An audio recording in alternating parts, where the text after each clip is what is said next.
maam joo am kaang la maam joo am fóore la maam joo am xaafisul quraan la moo tax tabarkalla macha allah jikko ju nga amee ci mbaax ci jub ci sell ci gore ci mën lu baax ci fonk doomu aadama day ne ci yow fii ba ilaa yow mi diine dootul dañ kii ngeen sargal alaaji basiru baayam muqaddama seydi aji malik alaaji basiru sa baay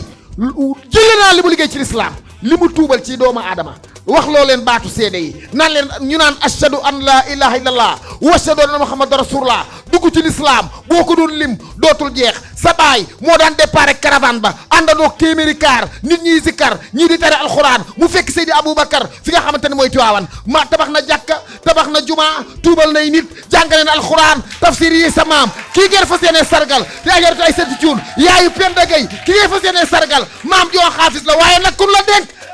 gor su yàlla baaxal sa nga xamante ni moo meññi seen royu te kenn dootu ko fàtte ki daan fecciloo góor ñi di kan alaaji Babacar Gueye mi ngi nga xamante ne moom la ñu ko jàngal jële ko Ndakaaru wut ko prélèvement national ba rëkkal ko hymne national ba yóbbu ko Touba baayu Penda ak Adja kan la ñu sargal tey ajaratu ay setu cuun mi nga xamante ni social def na ci lu ne ki jàppale handicapé yi ki jàppale ñu sonnoon ki jàppale social ki nga xamante ni tabarkalla macha allah way wi dootul fay kan la ñu sargal yaayu Penda sama waa ji comptable mag bi ci xamante ne moo nekk association bi nga xamante ne ñoo ànd ak Suisse yi këppoo kees détourné wul million sa ji koy ndey nga jël tabarkalla macha allah kor tabarkalla madame Cuun soxna aji ñing mu baax mu gorom yi jël colonel Cheikh jàmbaar ji nga xamante ne mooy borom galan yi kan la ñu sargal tabarkalla macha allah maami Cheikh Abdoulaye Lahat kan la ñu sargal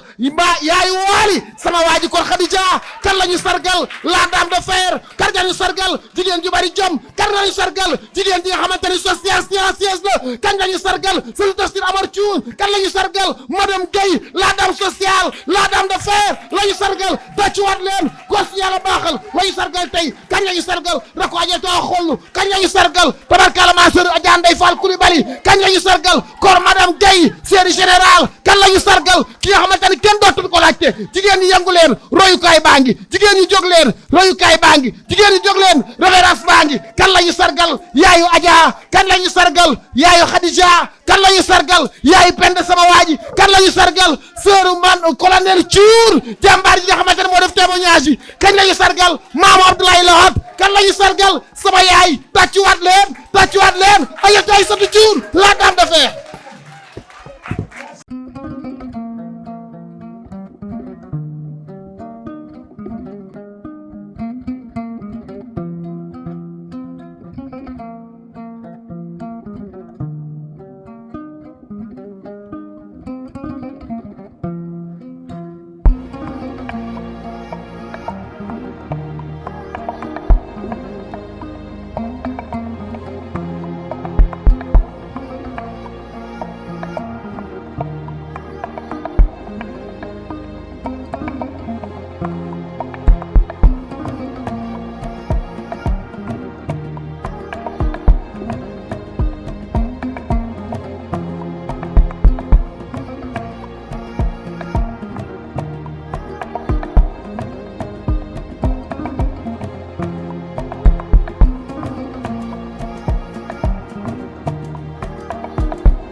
maa ngi am cofeel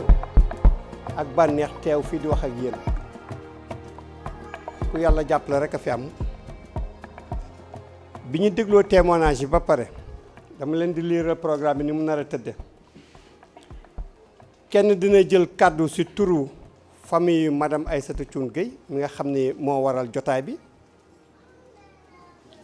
bu ñu paree dinañu jox kenn ci turu travailleurs sociaux yi nañu jox tamit kenn ci turu association delloo njukkal dinañ jox tamit chef de service régional action sociale mu wax dinañu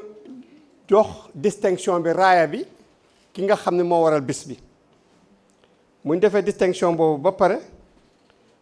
dinañ leen liiral nag parcours ki tax ak lu waral ñu jox ko distinction bi. bu ñu defee loolu ba pare coordinateur national global dina jël kaddu président bi tam dina jël kaddu après ndey mbil gi nga xam ne njug njaagate mooy njaag cun demba dina lay jox kaddu. يا أيها الذين آمنوا اتقوا الله وآمنوا برسوله يؤتكم كفلين من رحمته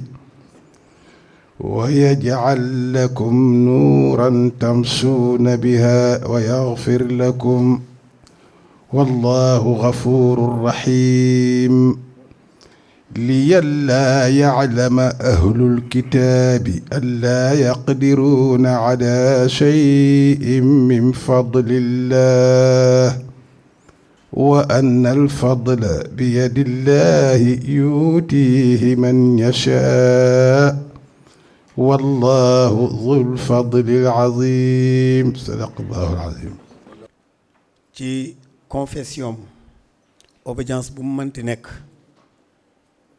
na ñaan ca loola. ñun jullit yi nag li may sàkku ci ñoom mooy ñu def fatihatul kitaab def fàllaxi ak naasi tëje ko fatiha bu salaatul fatiha bu waay man jagleel ko soxna si jagleel ko liggéey bi dëxëñ ci bépp aajo yàlla mën na lépp bismillah.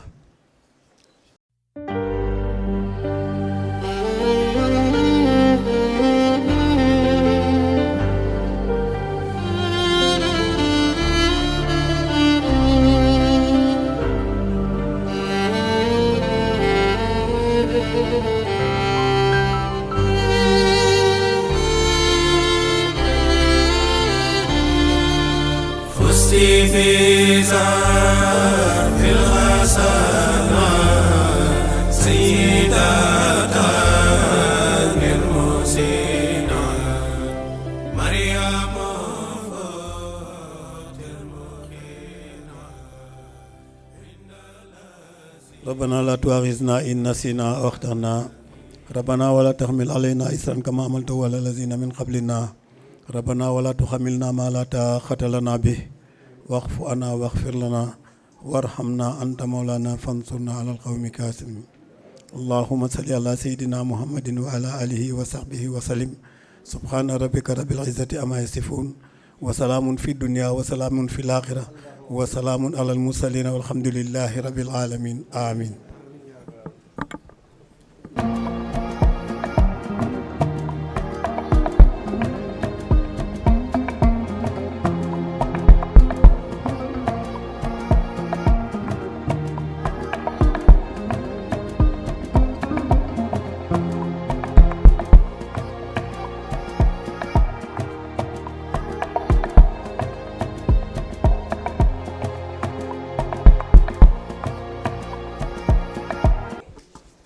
ñu jox tonton Babacar Thioune ci turu famille bi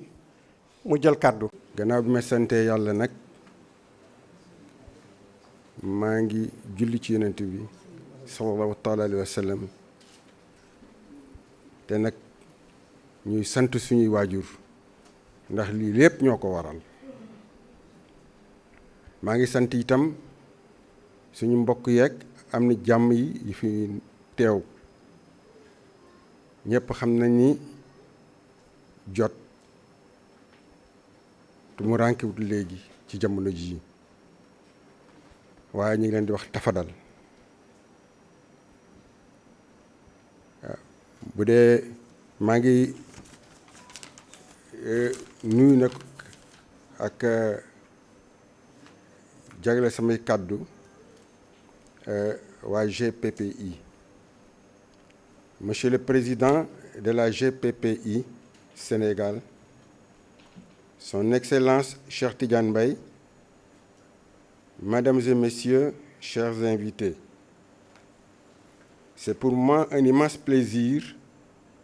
de parler au nom de toute la famille à l'occasion de la remise de distinction d'ambassadeur de la paix décernée à notre sœur bien-aimée, Madame Gueye née Aïssatou Thioune. Nous sommes très reconnaissants pour cette marque de confiance et de sympathie. Cette distinction vient s'ajouter à une longue liste de consécrations durant sa brillante carrière administrative. Protectrice des âmes faibles et des démunis, Aïssatou, tu t'es adonné à cette cause noble avec désintéressement et dévotion. Battante et déterminée, même avec la retraite, tu poursuis ta noble mission. Défenseur des personnes vivant avec handicap, des orphelins et des veuves. Aïssatou, nous te souhaitons tous que Dieu te garde, te prête force, car on a encore besoin de toi. Tu es notre Mère Teresa ici.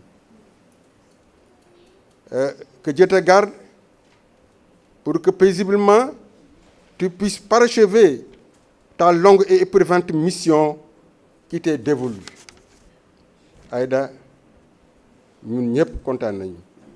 ñu ngi lay sant di la gërëm ndax yaa ñu dagal boobu gàcce yi yow yaay suñu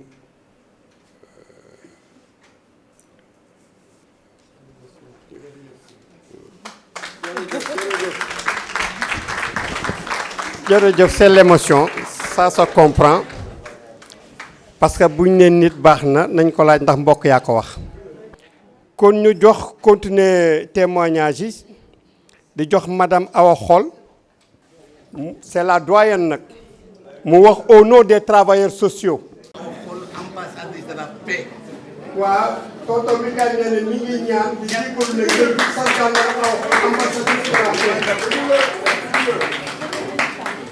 fondation bi jàppale nit ñi di def di sabilillah te bu ko neexoon it dañ koo def. jërëjëf madame. ñi ngi leen di nuyu man Awa Xol laa tudd ñu ma daan wax madame Dieye ba tey madame Dieye la sax ma am kontante lool macha allah bés bi teew fii ndax ay cër yu bari yi mooy macha allah man fii laa juddoo fii laa màggee fii laa liggéeyee fii laa retraité te ñaan naa yàlla bés bu ma fi nekkatul it ñu denc ma fii ci Thiès yàlla na yéex. pour wax ci li ñu ma jox nii parole fii tey ci cérémonie bi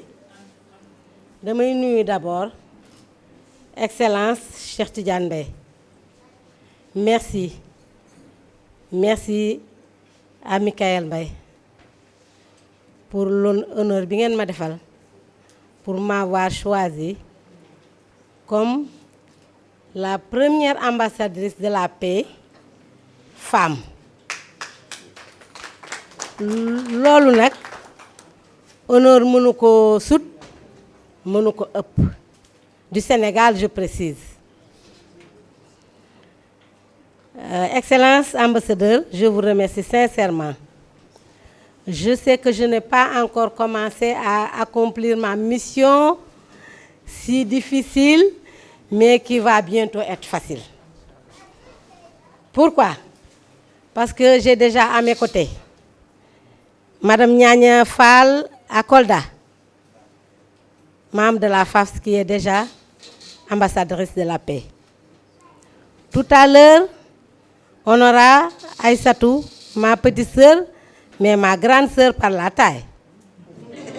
N'est-ce pas? Gouverneur daf ñu daan tooñ toujours bu ñu àndee mu naan ndaama yëgul njoor donc man maa doon ndaama bi Maïmouna et elle c'était les grandes dames quoi. loolu la ñu gouverneur daan tooñee ndaa ma yëgul njool donc ma bëgg a wax ni rek ambassadeur de la paix lu rëy a rëy la te man lu ma fonk la fonk ko sax ak bëgg koo jox jëmm ju baax ju rëy ju honorable moo tax sax may def de petits pas en attendant de l'élargir ambassadeur de la paix bi lu ma teg ci fu kawe la te di ñaan yàlla mission boobu yàlla may ma remplir ko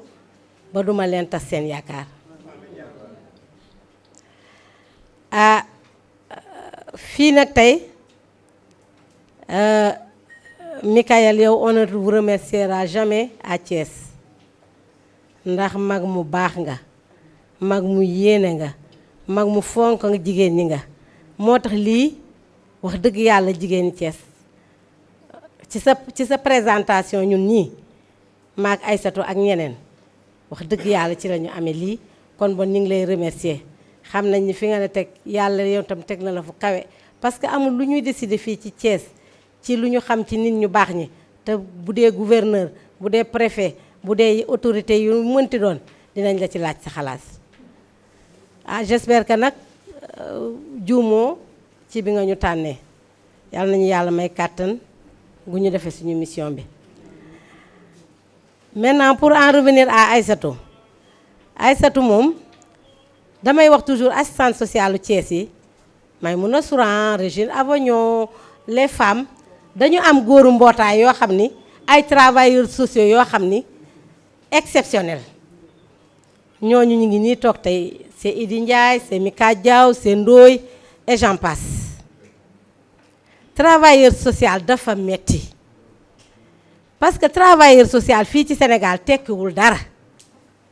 je peux dire que sax respecté wuñ ko parce que ñàkk respect nit mooy nga yore kuréel bu toll noonu te amuloo moyen 80% des moyens de travailleurs sociaux suñuy moyen wu bopp la suñuy poche la suñuy yëre la suñuy kër dañuy dépouiller suñuy kër sax di ay indi ay meubles suñuy service yi ñuy liggéeyee loolu ay surtout ne me démentira pas xol boobu ñu yàlla may nag ba suñu xol yi toj ba nangu dimbalante jàppalante xol boobu la ñuy yàlla may ba paix bi nga xam ni Sénégal soxla na ko àddina soxla na ko ñu sóob ci suñu loxo te paix bi nag ci jamono bii lañ ko soxla soxla nañu paix de y a pas de paix dans les maisons kër yi ci boppam day bax wujju peccorgo yi frère ak sœur jànq yeeg patron yi y a des tensions yoo xam ni ci kër yi bu ñuy liggéey ci paix foofa la ñu war a doore jëkkër yeeg jabar yeeg gi xeex donc yooyu yëpp ci suñu mission la war a bokk ñu doore foofu boo jógee foofu paix nga sa dëkkandoo léegi kenn dëkkatul ak sa moroom sa dëkkandoo ci jàmm ñi ngi tuur mbalit ñi ngi tuur petit ñi ngi sàcc sa yëf yow tam yaa ngi sàcc seen yëf ñuy sàccante di defante yu ne di defante bruit di defante ay nuisance nit ñëw xëy jël jaar fiiralu courant bëtt sa mur daaneel sa mur def mbaaru xaram mais des choses yoo xam ni ci dëkkandoo dafa métti kon moom la paix yombatul ci voisinage bi rek déjà yombatul boo ko élargi ci quartier ba lii ma la wax nga may fekk nga dem ci village ba loolu nga fay fekk nga dem ca marché ba kenn dootul dend ak sa morom puusal randul songoo lu nekk donc paix lu yaatu la yaatu loo xam ni ambassadeur yu bare la laaj na ci ñëpp jàpp ambassadeur titre la mais yéen ñi toog ci salle bi yëpp ay ambassadeur ngeen te bu ñu ànd ak yéen ambassadeur yi fi toog yéen ñëpp defe naa mission bu ñu teg suñu bopp dinañ ko àttan kon bon Aïssatou yow li ma lay wax mooy li nga def ci sa mission ta vie familiale ma xam la nga respecté sa jëkkër gis nga jëkkër jigéen ñu respecté sa jëkkër comme Aïssatou mi bareetul de colonel ñun ñëpp a doon màcc bu Aïssatou maaja ñu topp ci gannaawam di màcc elle respecter son mari c'est pas possible vraiment je te félicite tu as bien gardé ton mari tu l'as bien choyé tu l'as bien nourri tu l'as bien soigné yow tu mérites d'être ambassadeur de la paix. boo génnee plan familial nga indi ko ci plan social Aïssatou ci gën dégg ngeen léegi fii Youssou fa wax dégg ngeen li saa neex si li mu ñuy taasool waaw kon Aïssatou mii kon bu jógee ci plan familial ñëw ci plan social elle est en train de remplir la paix ailleurs. Sur le plan professionnel déggoog ay collaborateurs am dañu bëggante ñun Aïssatou daf ma bëgg ko j'aime ses enfants j'aime sa famille loolu mooy indi paix. Donc Aïssatou tu mérites d'être ambassadeur de la paix. Je sais que tu vas remplir très bien ta mission. Au passage nag maintenant maa ngi nuyu ñëpp à côté le député notre sœur ñu am association bu am solo bu tur wi rafet lool muy delloo njëkkal parce que ancien chef de service yi ñoo ci gën a bari ñu ne li ñu état bi defaloon ñun nañu delloo ko waat état bi mu delloowaat ko population bi. Donc elle est là, elle est notre présidente de delloo njukkal. Je salue aussi mes sœurs qui sont derrière, Marba Diane, Seyda, ma nièce et tout ça. Je salue toutes les personnalités qui sont derrière. Omar Ndiaye, mon oncle. Je salue tout le monde et je salue toute l'assistance qui est ici. Je n'oublie personne. Voilà, Madame Dien, je t'embrasse fort. Nous, le gouverneur, Monsieur Dien. Voilà, je salue tout le monde. Merci, merci, merci. Je salue aussi le délégué de quartier. Merci, merci, merci. kon ñuy jox honorable député Ndeye Fall su turu association delloo njukkal parce que madame Awa Xool seexlu am solo bu fekkee da nga jël benn mbir def ko sacerdoce dafay nekk une sacralité parce que da ngeen ni nguur da leen a am lu mu jox ngeen ni léegi da ngeen di koy delloo askan bi mooy vous allez accompagner l'État dans le défi du développement ça c'est important te c'est pas évident bu leen neexoon bañ ko def kon yàlla na leen ko yàlla fay leen ko seen njaboot honorable vous avez la parole. rafet na auzu billahi mina seytaani rajim bismillahi rahmaani rahim mbokk yi ñu ngi leen di nuyu kenn ku nekk ci turam ak santam di sant yàlla bu baax di julli ci Seydina Muhammad sallallahu alayhi wa sallam excellence ñu ngi lay nuyu di nuyu kilifa yi fi toog yëpp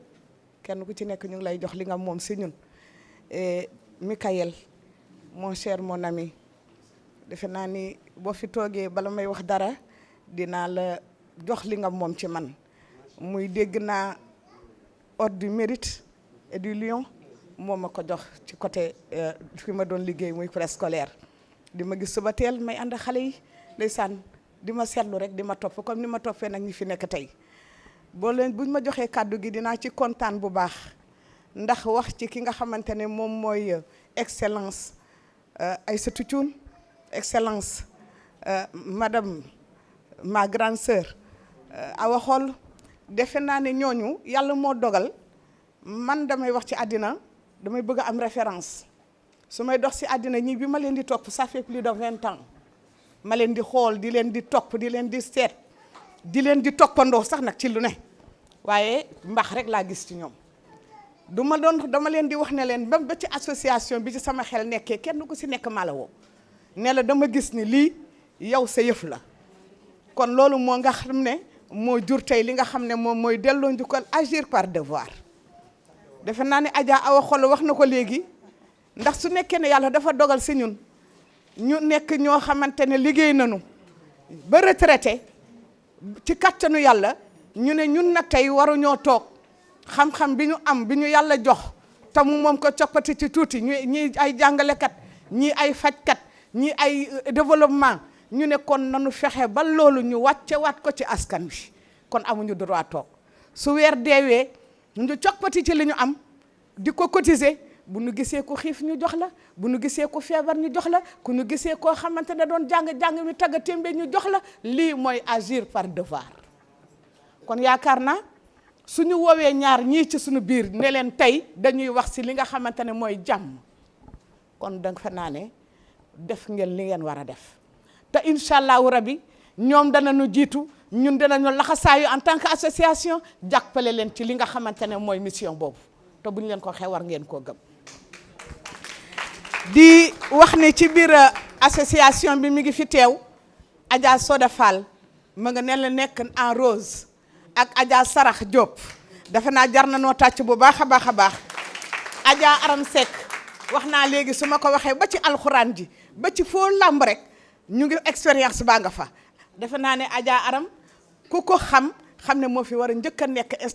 inspectrice ci côté arabisant kon kooku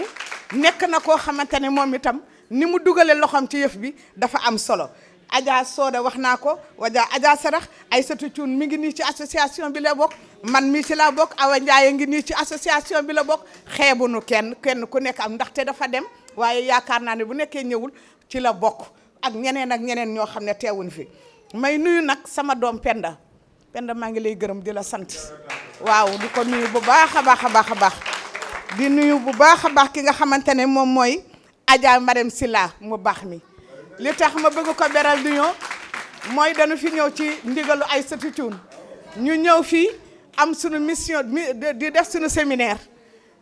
bi bari lool ñu fees si dell ñu pare looy fay mu ne dem leen ñibbi ndax yéen li ngeen di liggéey ku ko dégg war cee dugal loxoom kon Marème ñu ngi lay gërëm bu baax defe naa ne yow it ambassadrice la ma ñëw nag Penda ma bëgg a wax ci ku baax kuñ ma sant ma wax tamit sawar cee wax loolu muy Adja Aïssatou Thioune Sanoxo Aïssatou xam nga ni man Aïssatou Coulibaly ñu gën ma xam ci Ndey Fall lottu naa ci waxal nit lu dul dëgg xalaatuma ko ndax xam naa ne fii dama fii xëyee wala ma gontoo fi yàlla na yeex du ma waxal kenn lu ko neex Aïssatou Thioune xamul lu bon du ko wax Aïssatou Thioune alalam boolewu ko kenn xel mu rafet macha allah loo am ci sa biir néeg nga jaaxle ba wax ci Aïssatou dina la wax ba mu rafet dana la wax ba mu neex dana la wax nooy def ak sa borom kër wax la nooy def ak sa njaboot wax la nooy def ak sa dëkkandoo Thioune yaa xam li nga bëgg yàlla na ko yàlla defal soo ne nit ñi nañu leen dem lu ñu yóbbu juróomi junni mu ne duñ ko def fukki junni kenn ku nekk na génne rek ñu joxe ñu ne dafa tàggadee mu ne bàyyil ma complété mook awa xool Adja Aram ne leen doo leen ma ko mënal kon xam ngeen ni delloo njukkal danoo doy waar li nu am bëgguñu ci dara liggéey nan ko daal bëgg koo jox rek ñi nga xam ne ñoo ko yelloo Adja Aïssatou nekk na nit koo xamante ne buñ doon wax ci moom duñu fi jóge léeg-léeg man mi nga xam ne damaa jiite ma ne ko waaw léegi Adja est-ce que xam nga ne man mi wax dëgg naa nga mu ne ma bu ko waxati bul sonn bul tàyyi bul gestu du dégg nga li ma la wax ma ne ko dinaa ko dégg ndax yaay sama mag mu ne ko kon defal ma noonu te ci foofu ma tegoon sama tànk ba léegi te teggiwuma ko incha allah maa ngi ciy gis lu sedd sama xol daanaa toog di dem assemblée session am sama xel day dem ci ñii ndax man war naa faa xuloo ndax man war naa faa rëgëju ndax war naa faa saaga ndax war naa faa wax bu ñaaw déedéet dama doon bàyyi xel ci ñii ndax dañ maa am ay mag ñoo xam ne ñoo ma waajaloon ba may dem kon ba ma fa demee gàcce ngaalaama ba ma ñibbisee lan la ma awa xoole di wax Ndey Fall man dootuma seetaan assemblée député yaa ko xoole waxoo ko ba nga fa jógee ba tey gisatuma ci sama bopp kon sant yàlla la demeewu ma woon samay xel demeewu ma woon sama xalaat ñii la woon waaw ñii la ñoo ma waajal ma leen di jàng nag te waxuma leen ko waaw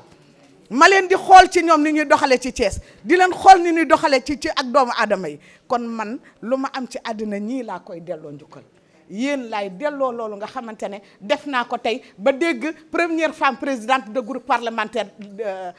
au niveau de l'Assemblée amul ci beneen jigéen je suis la première femme te fa la yem yàlla na am yeneen jigéen te lépp nag ñoo ma waajal rek yii jigéen ñu baax rek ñoo ma waajal waaw ma leen jox sama nokk bu baax bi rek ñu may waajal kon Thioune yal na la yàlla defal lii nga xam ne mission bi yal na ngeen ci réussir yéen ñaar ñi nga xam ne jox nañ leen ko ñun lañ ko jox la ma wax rek laay wax dinañu àndandoog yéen laxasu leen bu ngeen ci d'accord tàccu leen ko mu liir bu baax a baax ndax xelam dal ba nga xamante ne fonce lañ leen di wax incha allahu rabi fa ngeen teg fu ngeen teg seen tànk bu ngeen ko tegee gis ñu incha allahu rabi jërëjëf. maa ngi leen di nuyu yéen ñëpp di leen ziar di leen nuyu yi gën a màgg di jéggalu nag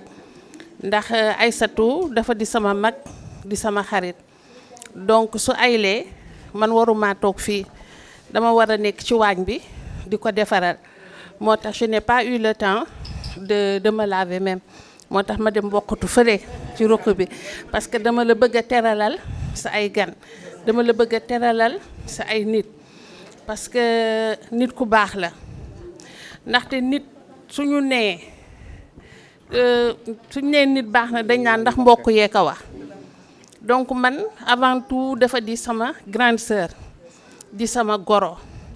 ndaxte doomam bu góor benn bi mu am muy Waly moom mooy denc man tam sama caat mi nga xam ne moom rek laa am ci doom bu jigéen muy Khadija ñuy sama ay xarit yenn saa yi ñoom ñi nga ne de morom lañ ma def yenn saa yi damay toog ba càgg man leen écouter moi je ne suis pas votre ami yéen a may bëgg a yàpp te lépp nag Aïssatou la parce que c'est une femme exemplaire une femme modèle Aïssatou dafa dem ba dafa ragal nitu jàmm la Aïssatou soo xawee wax xaw nga gis ko nu muy changer donc lii ñu la tànn nii da nga ko wuyu ambassadrice de la paix bii ñu la def da nga ko wuyu parce que du n'importe qui la ñu koy def il faut nga am jikko ji d'abord parce que ñun dañu nekkoon ambassadeur extraordinaire et plénipotentiaire muy loo xam ne ay charges yu ñu doon jënd avant te pour nga jënd ko il faut que tu sois noble il faut que tu aies les moyens financiers et matériels donc nga jënd ko pour nga nekk ambassadeur ci la ñuy dem ba léegi nag la ñu koy def nii donc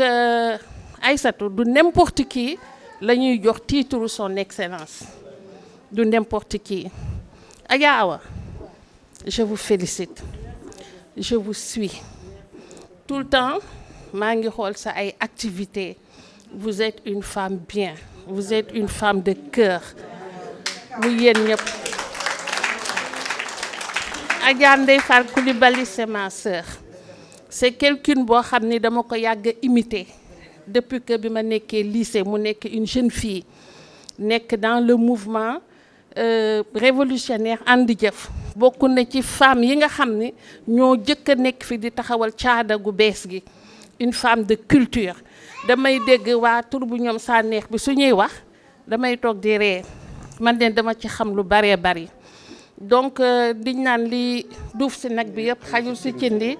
donc tonton Michael je le connais très bien c'est quelqu'un boo xam ni dafay dem ak xol dafay dem ak cœur son excellence Tidiane c'est mon grand frère ma meilleure amie c'est sa petite sœur Assa on a tout fait ensemble moom ñu bokk papa bokk yaay ñoo bokk yëpp xamante nañu bu baax donc tey jii dama am mbégte di wax gan yi dal leen ak jàmm Aïssatou vraiment je te souhaite beaucoup de chance et bonne continuation merci beaucoup.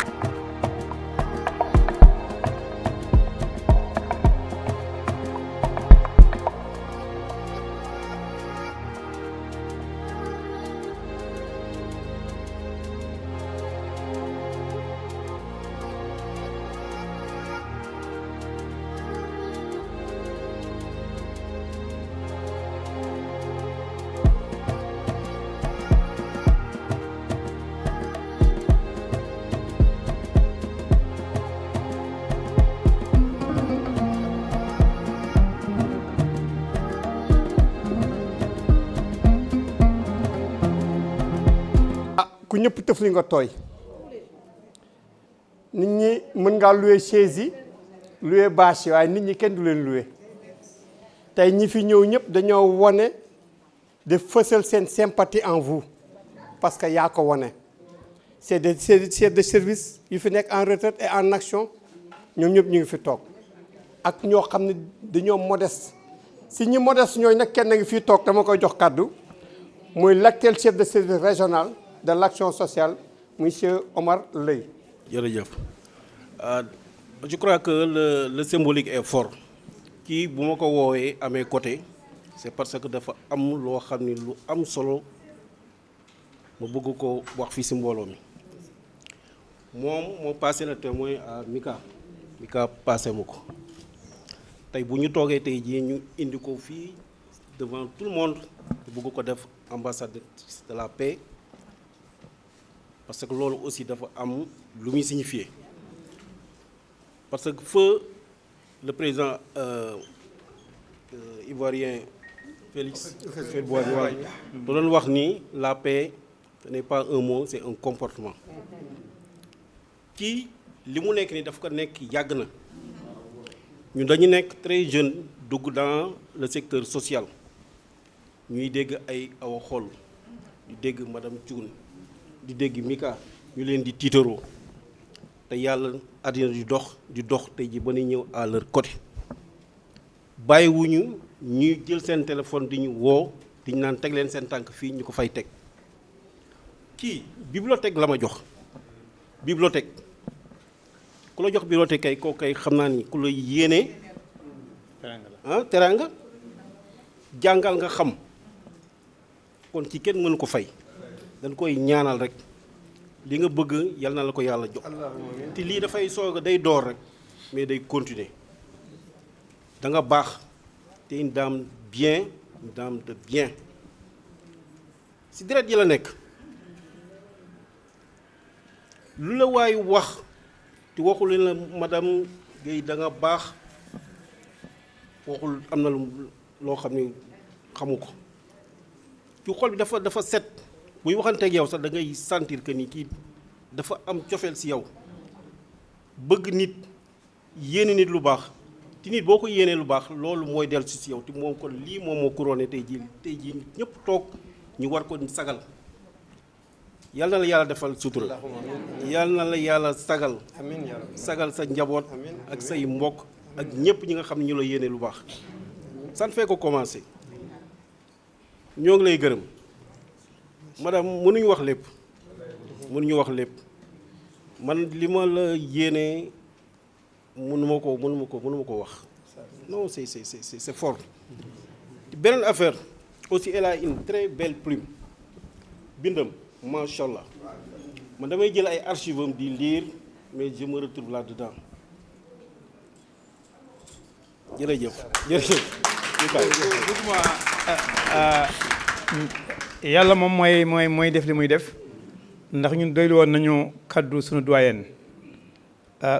wante moom bi ñu jëlee parole indi ma fii bëgg maa dellu fekk yokku ma ci dara d'abord dama koy sant di ko gërëm ku xam cër mooy maye cër nit du maye lu mu amul ñun ñëpp xam nañ ko jotaay bi tey jotaay bu rëy la te nañ ko jàppee jotaay bu rëy la ci Sénégal fu mu toll Thiès li mu nekk ci Sénégal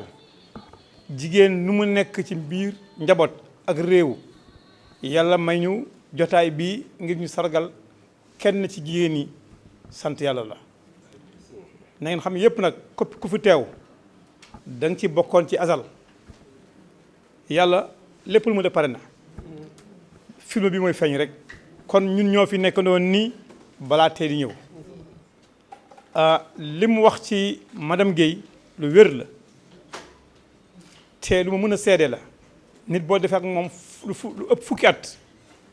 ngeen di ànd war nga mun a xam li ñu wax ci moom te nit bu dee ànd ngeen ci voyage mën nga ko xam bu dee sëkk ngeen xaalis war nga mën a xam bu ngeen sëkkee mbirum kër war nga ko mën a xam te ñetti yépp daanaka bokk nañ ko kon madame Guèye ku baax la bu ma jógee ci madame Guèye damay ñëw ci loo xam ne la route de l'histoire bi ñu affecté Xombol ki ma jëkk a dajal ci koo xam ne mu ngi ci nguur gi mooy Mikaël Mbaye 87 la mbaa 86 la sax mu waroon préparer ministre de la jeunesse ma nekk wàcc bees ci liggéey bi ñu ne ma demal gouvernance ma dem ma fekk foofu mu tegtal ma ki nga xam ne nag toujours dama wax ne yooyu yaay sama président de la république ndax yaay signé sama note bi nga xam ne moo tax ma dugg ci administration mooy madame Dieye mi madame Dieye mi mooy sunu doyen ñun ci wàllu liggéey bind naa leen ñoom benn bataaxal mooy nos aînés moom Idi Ndiaye ngi nii ci la bokk nit ku baax ku gore ngi nii ku dal kon yéen ñi nga xam ne ay ambassadeur ngeen ay ambassadeurs ngi am ngeen ñu leen mën a jàppale ndax travail social boo koy wax waxu jàmm loolu rek mooy liggéeyam nit koo xam ne travail social rek mooy liggéey boo xam ne boo yeewoo suba ba jant soo doo dégg kuy ñëw ci yow di ree déedéet kuy jàmbat rek am tiis am jafe-jafe moom ngay gis suba ba jant soo te noonu nga koy def 30 ans moo tax ñenn ñi gaaw màgget ñenn ñi nañ toog di bàyyi kon loolu na ngeen ko xamee noonu wante soxna si madame la députée sa kaddu yi dafa fort ci man ndax man bi nga koy wax maa ngi ne man de sama koñ bu ma mënoon sos foofu jigéen ñoo xam ne yéen di ngeen di ñëw di leen waxtaan ak ñoom dina am solo ndax wax ji du ma bari il faut faire de la perspective dans l'action nit ñi bu ñu waxee seetal yow noonu nan lañu koy jëfee nan lañu koy jëfee mooy delloo njukkal boo koy delloo da nga koy delloo ci askan bi ñu nekk ci quartier yi ndax fa la racine yi nekk bu ñu bëggee yàpp njaboot bi am la paix yàlla nañ yàlla jàppale bañ dem ci quartier yi maa ngi leen di gërëm di leen sant.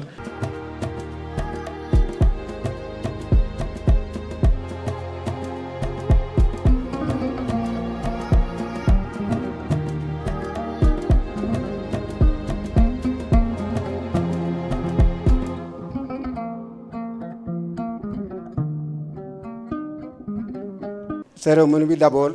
balaa ma koo commencé dama koy commencé du ma wax sax sama collaboratrice sama chérie Koko laay wax waaw te loolu moom ki ma koy wax xam na ko bu baax a baax a baax kooku mooy madame Dieye Awa Xol Awa Xol dañu yàgg trop avant may nekk chef de service fii Awa Xol direction action sociale la ñu xamante ba ñuy def jaxase direction action sociale ak yëpp moom moo may woone ma waaw est-ce que lii ak lii ak lii ñu def nii est-ce que loo ci xalaat boobu direction action sociale ku ñuy wax Assane Diop moo fa nekkoon comme directeur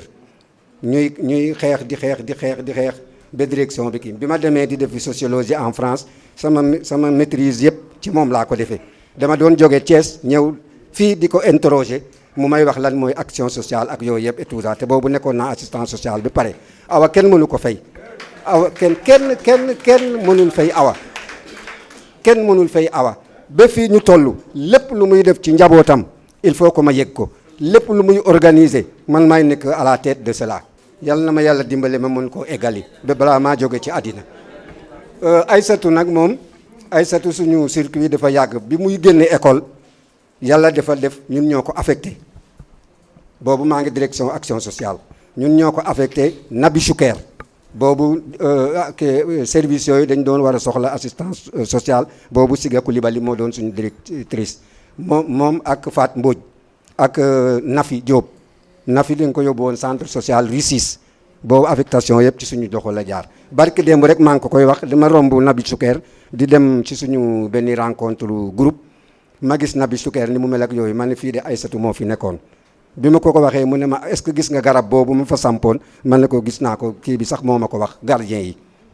donc moom dafa liggéey dafa mel ni daal moo Awa Cheikh ay cheikh lañu xaw ma nag ndax cheikh lañu ou duñ cheikh mais presque même trajectoire bi la te loolu Awa Xol def ci liggéey lu bari lii madame la députée wax nag madame la députée Awa Xol c'est ma nièce ñu bari xamuñu ko c'est ma nièce yaayam sama rakk la waaw c'est ma nièce akar donc léegi moo tax li leen yàlla boole ci table bi yàlla rek a ko xam Michael moom dama koy jéggale tous les gouverneurs yi fi jaar liggéey nañu ak moom ak Michael or gouverneurs yi fi jaar yëpp ci sama loxo nijaay la ñu jóge à l'ENAM on a fait 15 ans à l'ENAM ak suñu nijaay bi nekkoon directrice bi Michael moom yàlla lañ koy bàyyil yàlla na ko yàlla dimbale lépp lu mu soxla yàlla na ko yàlla wax ci barke yonent bi sallallahu alayhi wa sallam ak barke Cheikh Tijani ñu ngi leen di gërëm di leen sant di gërëm sama collègue yi ñoom fu ñu ma fekk ndooy damay jóge sama kër di bugg a ñëw biir Thiès dama koy nëbbatu sax bu ma gisee oto rek nii laay def mais ñëw day taxaw ne ma kaay ma yóbbu la fi nga bëggu loolu solidarité la boo xam ne yàlla moo ñu ko may ñun travailleurs sociaux yu Thiès je me demande même est-ce que travailleurs sociaux yu Sénégal mel nañu ñu ñun jaaxal na bu mëlee ñu ni it ñun ñoo leen raw lu ne def nañu ko à Thiès Awa Xol mi bi ma fi ñëwee nekk chef de service lu nekk lañ fi daj mais ci liggéeyu jigéen ñi gagné nañ fi ma wax leen ko tey 4 fois le prix du chef de l'État pour le développement de la femme successive waaw ma ak moom 5e bi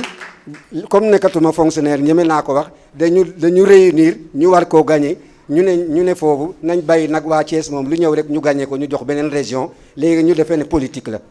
ñu téléphoné ma ne ma na nga wax waa Thiès nag bi yoon bu ñu ko jël ma ne ko man mu wax ko waa Thiès ñu rey ma du ma ko wax wax leen ko ñu dem mbuxu mi affaire bi ñu jël 2e bon nag loolu ci magistère u Awa Xol la ak ñoom Aysatu ñoom ndoo yàlla na leen yàlla fay seen li ngeen bëgg ci seen doom yeeg yëpp yàlla na leen ko yàlla defal te ngeen toog fi lu yàgg merci. rak bi doon wax léegi colonel Cheikh Thioune ay promotionnaire la ñu woon actuellement le général Gaye de l'armée dégg ngeen ko waaw moom moo toog noonu ëmbul ba bëgg a dee ma bëgg nag mu sànni ci kàddu nag ndax tey Cheikh Thioune bu fi toogoon dafay wax. wa rahmatullahi taala wa barakaatuhu maa ngi yëkkati kàddu yi sur ordre de ma sœur Aïda Thioune ndax bu ma obligé woon ma wax kon damay nëbbut rek ba yëfi jeex ma rocceeku nànk dem ndax kàddu yu ñetti pàcc lay doon ma koy soof ci kàddu yi nga xam ne ñoo fi jiitu dara ci honorable wax ju rafet bi mu fi wax léegi ba suñu doyen bi lu ci jëkk mooy di sant bi ci topp indi tuuti seede ñetteel bi ay ñaan lay doon bu jëkk bi sant bi damay sant sama sœur Aïda Thioune bi nga xam ni man ak sama promotionnaire sama xarit Cheikh Thioune lu ñu boole dafa bari ce n'est pas seulement l'armée c'est vrai c'est mon promotionnaire dans l'armée mais on a pratiquement des liens de sang ndax bañ nekkee xale yu ndaw nekk élève officier daan dem di seeti Aïda à Thionk wala dem ci kër waajuram yu tedd yi grand Mbaye Thioune maa ngi lay nuyu au passage fële à Thiès yaayam ju tedd ji mère Anta lépp li ngeen fi wax tey man bettuma ndax nit ki bu ñu nee baax na jéemal seet ses origines ndax alquran dafa ne wal baladu tayyib yaxruju nabaatuhu bi iznillah nit ki boo xoolee cosaanam xool ñu ko jur ay waajuram naka lañ meloon ci yiw ci nekk dans le social ci man teral doomu aadama donc Aïda bu demee ba nekk tey ambassadrice du social ñun ñii de nga xam ne jege nañ ko loolu jaaxluñu ndax affaire sociale c'est une affaire de cœur du n'importe qui la ko yàlla di may ndax lii farlun min fadailillahi subhanahu wa taala ngëneel la boo xam ne yàlla moo koy joxe ndax dafa am benn shaa'ir yaa sayda bu ma juumee nga jubbanti ma shaa'ir mooy poète dafa am benn shaa'ir bu mës a tëgg lu ñuy wax aljamala la beauté maanaam l'élégance mu ne aljamalul qalb alxubbul insaan mu ne la beauté du cœur mooy nga bëgg doomu aadama mu ne aljamal al wajhi la beauté du visage al ibtisama mooy le sourire un visage qui ne sourit pas un visage vilain ku dul sourire da ngay ñàng toujours da ngay voilà mu ne aljamalul fuad al fikri mu ne l'âme de l'individu mooy rafetal ak di xalaat waaye lu ci gën a intéressant mu ne aljamalu risqi mu ne la beauté de richesse maanaam wërsëg bi la yàlla jogal mooy al musaada wa taawun bayna nas maanaam nga ciy dimbali doomu aadama yi di ci def lu baax ndax ëllëg loolu moo lay jariñ ndax doomu aadama dañ ne bu génnee àdduna ñett moo koy jariñ mooy jëf ju baax joo def nga bàyyi ko fi muy law mooy sarax buy law walla nga tabax loo xam ne nit ñi dinañ ciy jariñu walla boog nga bàyyi njaboot gu tedd goo xam ne ëllëg boo dëddoo ñu lay ñaanal waaw ndax loolu yëpp dafa mel ni dajaloo na ci njabootu Aïda Thioune mi ndax loolu yëpp dañ ko fekkee li may wax nii wa ma shahidna illa bima alimna bu ma ko fekkewuloon du ma ko wax dama ko dund fekk si ñoom ma koy vivre ci ñoom ñëpp toute la famille Thioune ñëpp noonu lañ mel noonu la ñu yàlla bindee macha allah nekk nit ñu sedd nit ñu yaatu nit ñu mën a joxe nit ñu yéewan nit ñu généreux et cette générosité là dañ koo donn buñ ko donn aussi dañ koy lawal aussi ci seen njaboot ñoom Gaye Thioune ñii ñoom Maguette madame Thioune sama soxna Sele ak musóoram bu rafet madame Thioune aussi waa Nene vraiment ñoom ñëpp koo ci gis rek day mel ni c'est la même personne que tu vois may gàttal ñetteelu pàcc bi ma bëggoon ñëw mooy feddali kóllëre waaw ndax Cheikh Thioune nekku fi tey mais man maa ko fi teewal tey mu ngi Addis Abeba gis ngeen ko léegi ci reportage bi ñu doon wane témoignage yi nga xam ne def na ko ci Aïda may confirmer rek témoignage yooyu ndax lu ñu boole day kóllëre ndax kóllëre boo demee ci benn saar dans le Coran bu ñu tuddee suratul Isra boo demee ci aya 33 ba bu ma juumul mi ngi naan wa uufu bil ahdi innal ahda kaana mas'uula na ngeen ma téyal kóllëre ndax kóllëre ëllëg man yàlla subhanahu wa taala dinaa leen ko laaj ñu bañ nag ëllëg bu ñu demee ñu laaj ñu sa digganteeg Aïda ndax nga ko sàmmee woon ñuy raay dox ak naan c'est-à-dire donc loolu moo tax vraiment on a tenu à venir man ak sama soxna quel que soit le xataayu jamono pour ñëw fekkee lii pour ñëw feddali kóllëre boobu pour ñëw ñaanal Aïda moo ñetteelu pàcc bi ma waxoon ca njëlbéem ñaanal la di la ñaanal yàlla may la fan wu gudd yàlla na la yàlla may wér-gu-yaram may ko sa njaboot ak suñu grand bi Mbaye Thioune yàlla na leen fi yàlla bàyyi lool ànd ak wér ba lu baax li ngeen di def mu konne di law ba humanité bi ba nit ñi ñëpp di ci jariñu allahumma salli ala sayyidina Muhammad te yàlla boole ma ak Aysatu lu jiitu tey yow wax nga ko léegi rahmatullah alayhi alaaj Basiru Thioune bi yàlla baaxe woon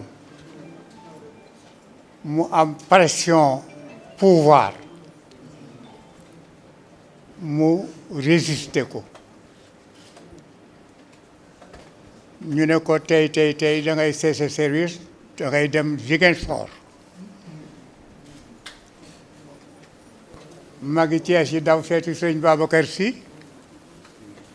mu leen ndax moom moo ko ñaan ñu ne déedéet mu ne kon na dem ci la yiwu yàlla nekk loolu moo indi li nga wax léegi mu gont dem Ziguinchor ziar général bi topp ci loolu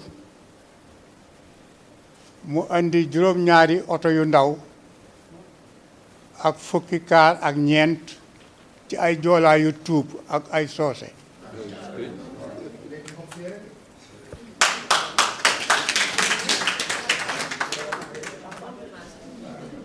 booba moom xam naa ni njegemaar su ndaw lay nekk su loolu amee kon social bi mu nekk daf ko don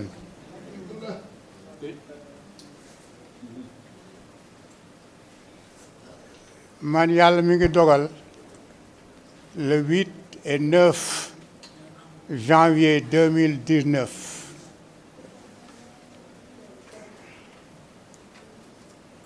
président de la République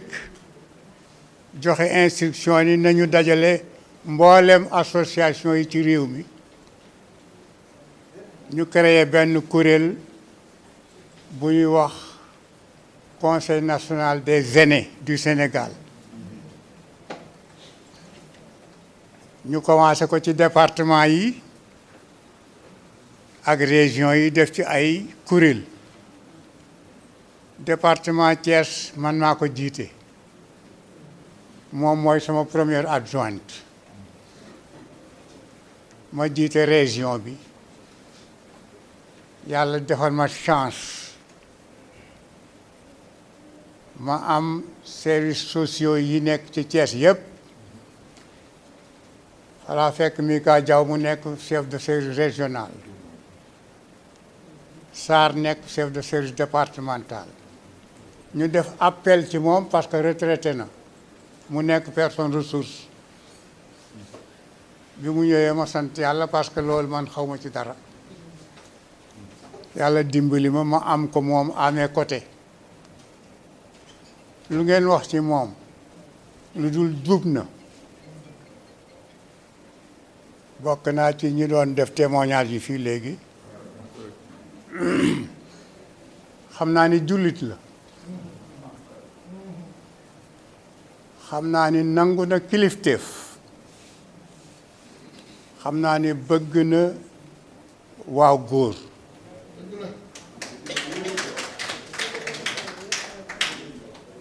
Awa Xoll sama jarbaat la sama rakk la yàlla dimbali na ma ba mbooloo mi ma jiite lu ma ci jaaxal rek ñoom su ma leen ko waxee ñu tureel solution de passage maa ngi remercier Mika Diaw ci taxawaayam ak assistance am ci ñun Oumar Lay bi nga xam ne moo wuutu Mika Diaw bi mu ñëwee fi Mika tegoon tànkam la teg tànkam moom laa boole ak Aïssatou Thioune ni ko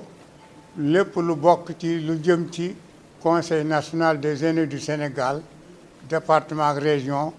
loo ci wax ak Aïssatou je cautionne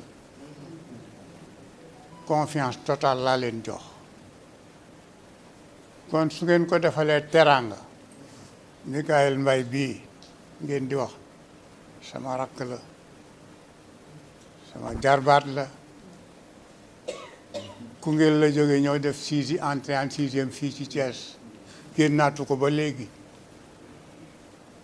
c'est une fierté pour nous yal na yàlla veillé ci moom loolu nag dama ko wax au nom de tous les aînés de la région de Thiès et du département je vous remercie.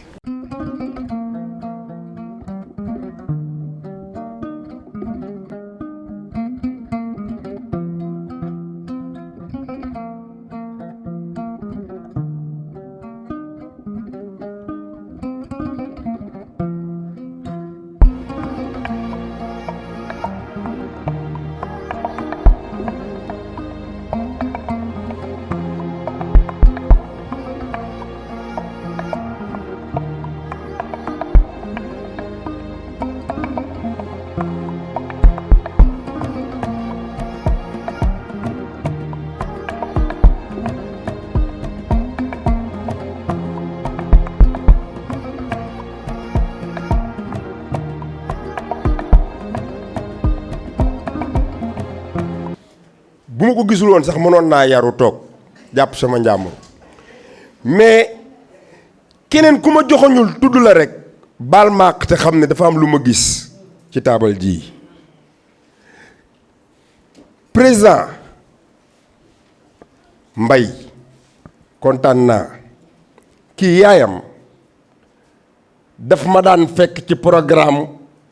santé may jouer di fecc muy jooy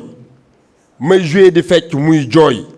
ba benn bis benn jigéen woo ma ne ma maire bi tase nañu ñetti yoon saa boo commencé muy jooy ma ñëw ci moom ne ko waa sama yaay looy jooy mu ne damaa xam ni gëm yàlla gi yàlla def ci yow ak nii la yàlla def nga nangu ko gëm yàlla nangu ko toog di def ni mel ni dara dalu la moo sedd sama xol ba may jooy mul yaayam moom mii amul teraanga bu ma defalul maire Aïssatou Gueye yàlla na yàlla yaatal barzakam nga jël tey lu baax ne danga koy def yëkkati ko di ko defal Aïssatou Gueye Thioune yaayam Aïssatou Gueye la tudd dama koy wax ca rajo ba maman Aïssatou Gueye HLM caali di ko tudd teraanga bu ne defal na ma ko yàlla xam na ko doomam bu taxawee di def tey ay teraanga dafa jara leeral ku mu koy defal Aïssatou Gueye Thioune kii sama taaw moom laa ko tuddee ren la am bac yàlla dogal tuuti laay wax ci moom wax leen ne li ñu koy defal tey daf koo mérito dëgg la xam nga lu tax kii ba muy ñëw ca centre handicapé booba Maymuna Surang Ndiir moo fa nekkoon Adja Awa Xoll xam na loolu Maymuna Surang Ndiir ba mu fay jóge dañ na ko bul dem parce que boo demee ñu am problème ndax amuñ mënatunoo am ku mel ni yow association bii mënatul am ko mel ni yow mu ne leen ankay di ngeen ko am ñu ne ko du mu ne ankay di ngeen ko am ñu ne ko kooku mënuñu koo am mu ne waaw ndax man loo leen ma def damay fayu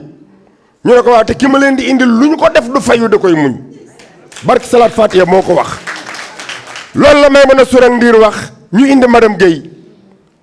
lu ne handicapé yi yàq nañ ko lu ne def nañ ko teraanga bu ne yóbbu na ko ca centre ba tabax ya fa taxaw yëpp moo ko fay taxaw ba muy tabax gars yi di kaas nee nañ leen tabax yéen a ko moom su may dem sama saak lay gàddu tabax yéen a ko moom ëllëg yéen lay jariñ tey ku ñu naw tabax yooyu nga ñu nawee ca centre handicapé te moom moo ko fa def yàlla na taxaw demaguma lu baax la muy def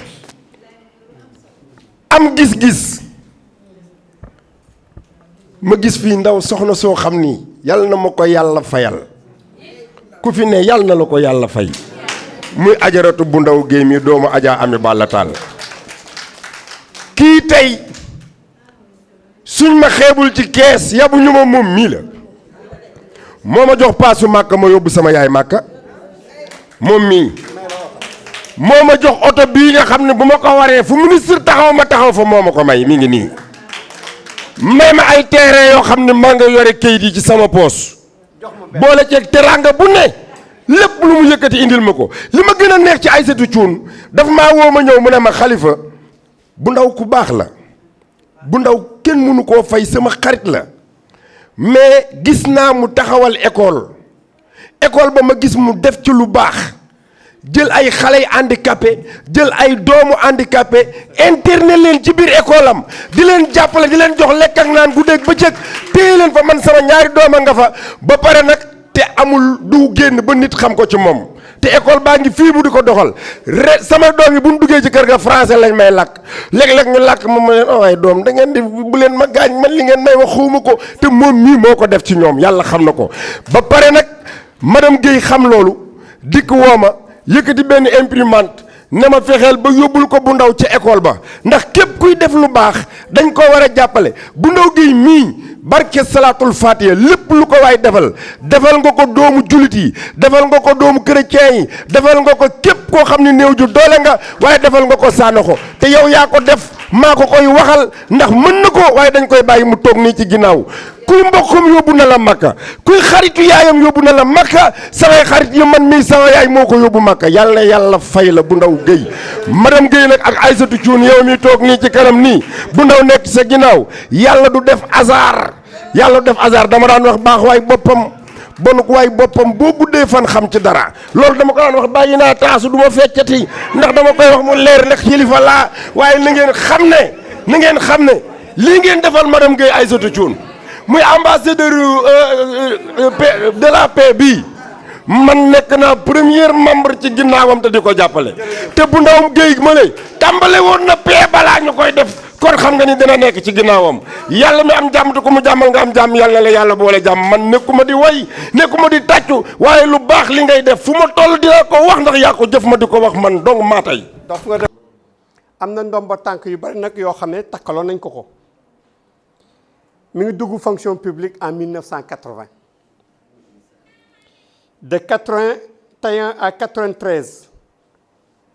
tonton wax na ko léegi mooy première assistante sociale bu ñu affecté au centre de santé Nabil Choucair léegi hôpital la bi nekk Patte d'Oie de 93 à 1999 elle a été directrice du centre des handicapés moteurs Sanokho mën na ko seede de 99 à 2001 mu nekk coordinatrice régionale de l'action sociale cumulé ko nag mooy mu boole kook avec ses fonctions de directrice du centre des handicapés moteurs de 2001 à 2004 chef de service régional de développement communautaire en 2005 ñu nommé ko chef de service régional action sociale 2007 à 2013 coordinatrice régionale du comité technique restreint de lutte contre le sida mu boole ko avec ses fonctions de chef de service de l'action sociale mi ngi retraité en 2013 waaye dafa am loo xam bu nekkee sa virus nekk dans ton sang li ma doon wax sànq rek travailleur social boo gis day def yëfu sàmba àllar des fois sa nga xañ sa kër jox si mbedd mi amul ku ko si deful un vrai travailleur social dafay nekk dans ton sang donc boobaak léegi mu continuer di œuvrer dans le social. am na kuréel gu ñu wax APEDOS muy association pour la protection des enfants déshérités et orphelins du Sénégal dont elle est la présidente man maay secrétaire général bi mu siy def lu mucc ayib chaque année on organise benn activité bu ñu tuddi un orphelin un boubou te toujours à l'approche des fêtes de Korité lañ koy def mu nekk nag koo xam ne yëngatu na si lu bëree bëri. Sa participation au premier recensement des personnes handicapées à Dakar c'est ñu ko doxal moom si la bokk. Encadrer les enfants de la rue de Dakar et de Thiès avec les faqman liggéey ak faqman lu jafe man sama thèse si faqman yi laa ko def xam naa si dara yombut ku ñëpp daw parce que ñooñu dañ leen jël des citoyens entièrement à part te dañoo war a nekk des citoyens à part entière. Ce qui fait le plus marquant si traversem li ko gën a neex mooy dafa am mbir bu ñu wax traversée de l'est à l'ouest muy message de la paix boo xam dañ ko dox ñoom mu nekkoon une commission nationale waroon dem ñu yabale ñu war a dem si le président malien jël train dem ba Bamako de Thiès de Dakar à Bamako il y a combien de gares oui train de l'humanité il y a combien de gares le premier commence par 2 gaar bu si nekk nañ fa taxaw wàcc fa message jox fay don pour la paix jusqu'au Mali nee na loolu bokk na si lu ko gën a marqué dans sa vie loolu bokkoon na si mu nekk commission membre de la commission nationale de la Croix-Rouge conduisant le train de l'humanité kooku c'était en 1988 muy message de la paix bi nga xam waroon nañu ko délivrer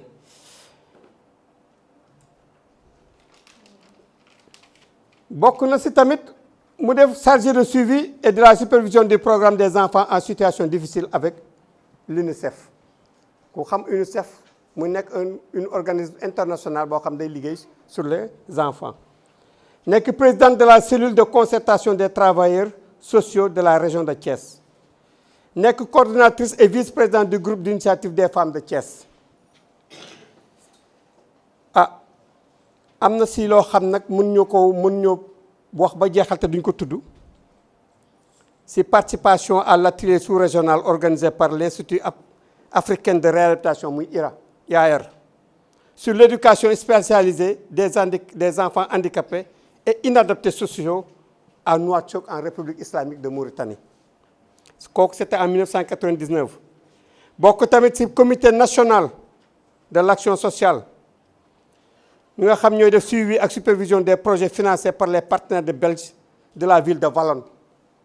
muy ville boo xam ni dañoo aider Sénégal lu bëree bëri parce que man sama diplôme éducateur spécialisé fa laa ko defee moom bokk na si ñoo xam ni ñoo piloté projet yooyu di ko suivre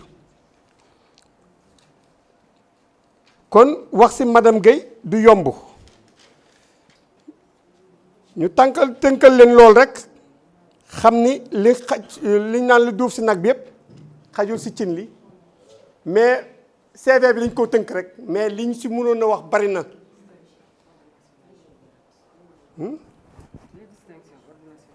distinction waaw loolu dinaa si ñëw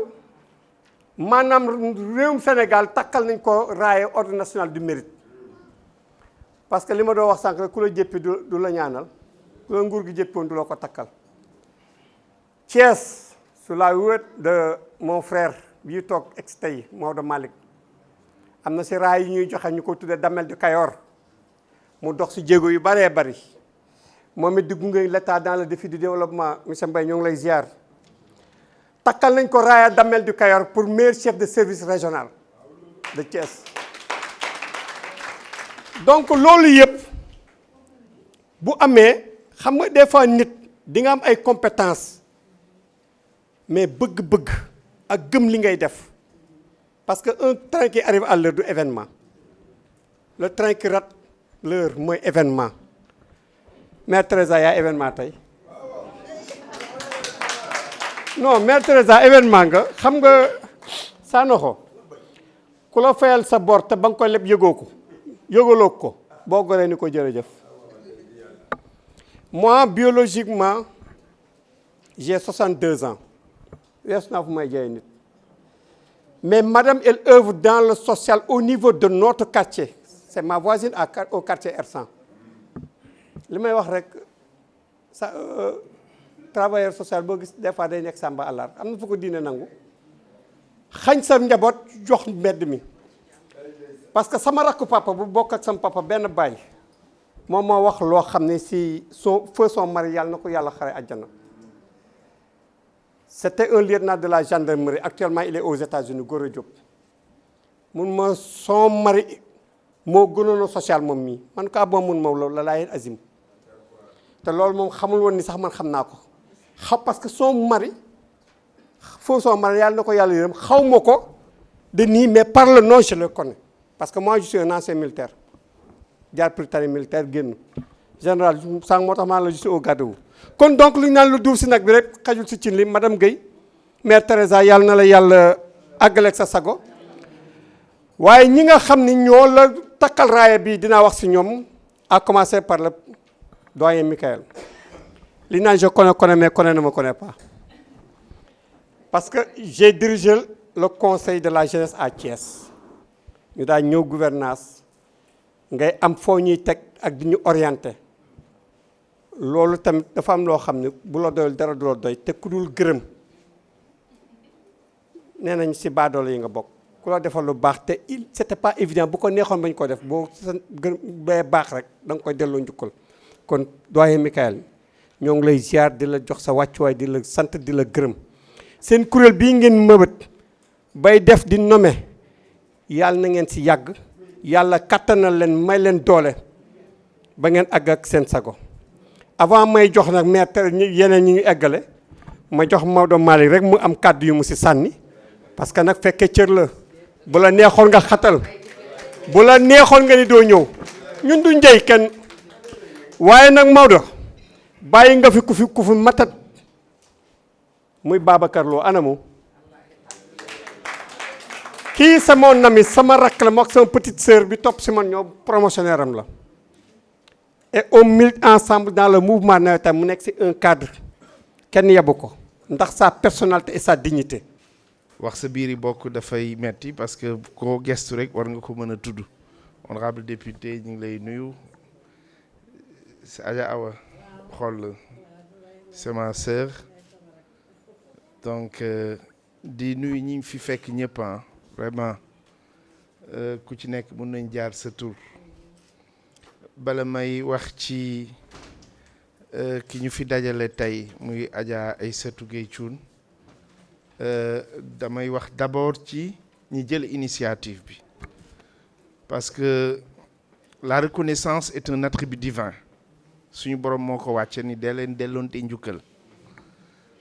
donc que ñu reconnaître la par l'État que ñu reconnaître la au niveau international am na solo mais dama wax ni fonction yi nit yi am ñëpp fonction bi ci gën a am solo mooy fonction maire ñu ne ma ndax lan man leen parce que maire day fekk ñi nga judduwaale bu dee bu nga xamante ni vraiment aw na maire ni mu war a awee et je pense que ça c'est le principe de tous mooy dine que day fekk ni ñu ne ñan ñoo la fal ñu ne fa nga dëkk ñoo la fal c'est important li ma ci indee loolu mooy reconnaissance bi li tax mu am solo mooy ñi dëkk ci dëkk bi xam fi yàgg fi ñoo ko yëkkati joxe ko donc Cheikh li ngeen def rëy na voilà Cheikh xam nga ci dara parce que yàgg nañu waxtaan lu bari ci programme yu demee nii mu nekk lu rafet lu yaatu lu noble nga ànd ci aussi ak tonton Michael Mbaye mu nekk quand même l'un des derniers mohicans de ce que nous avons de plus cher ici dans la ville de Thiès donc ngeen di dox lii yëkkati ko teg ko ci ki nga xamante ni dafa ñëw ci contexte bi ngeen ko defee li tax ma ñëw d'abord mënuma woon bañ a ñëw sañu ma bañ a ñëw may nuyu Sanokho lu bari moom aussi ci reconnaissance bi muy dawal ci digganteem ak soxna si mais ñun dañuy sant yàlla parce que moment bi ñu waxee nii valeurs yi amatul ngor jeex na dëkk bi fu mu jëm. li ma regretté rek mooy lu mel nii waroon na mën a weesu fii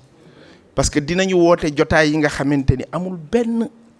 am na solo astafurlah mais solo gi demewul noonu ñu jël temps jël énergie mobiliser la république te waxuñu fa lu ëpp lii parce que pédagogie bi ci gën mooy la pédagogie par l'exemple parce que tey keneen dinañu sargal nit tagg yi neex wax ji neex mais nga xam ni y a de la broderie liñ koy waxal xanaa ñu ne waaw rek de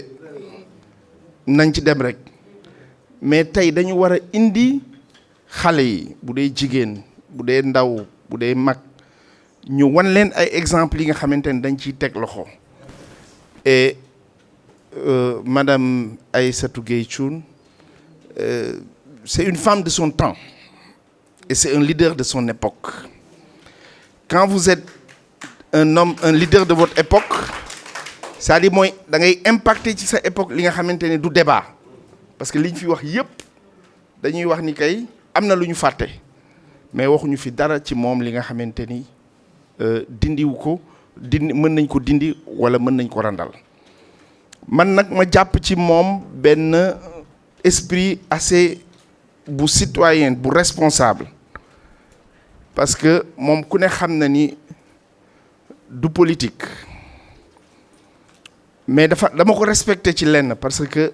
dafa am benn année ma am cofeel ak yéene bu ma amoon ci Thiès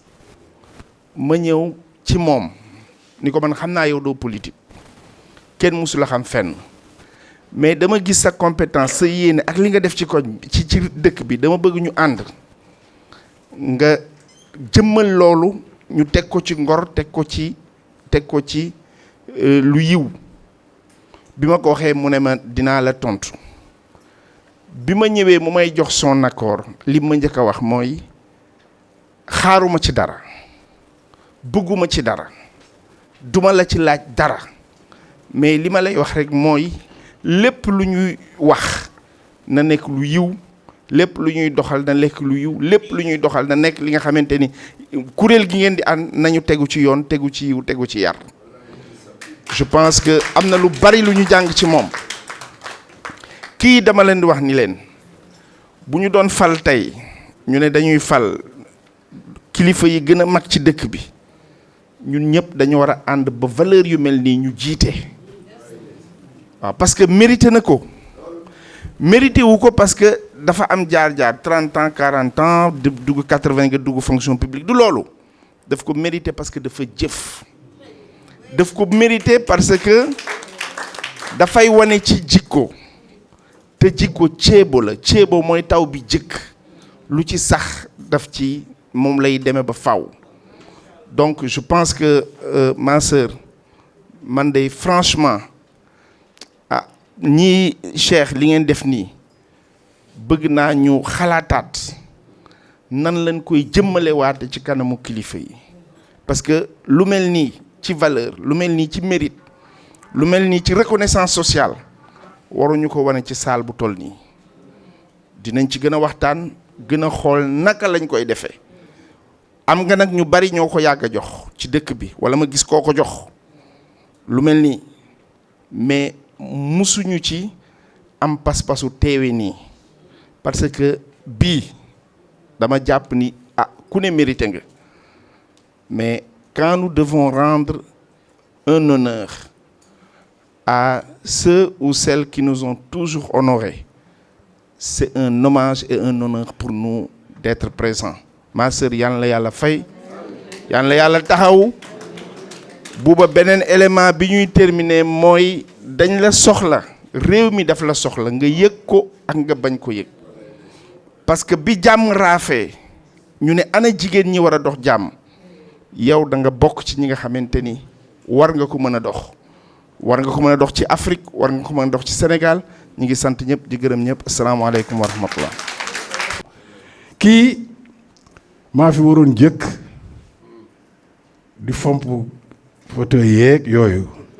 mbubbam ëpp na ma waaye may jaamu lenqeem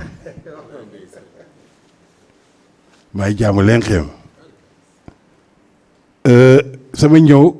moo couleur place bi may apprécier kii dañ ni wërsëg baay na ngeen kaa waxee barke baay wërsëg ndey kii ku am soxna Adja Anta Gueye ndeyam sa yaru ga sa dal ga sa baax ga sa xormaal jëkkëram sunu nijaay lenqe ndax papam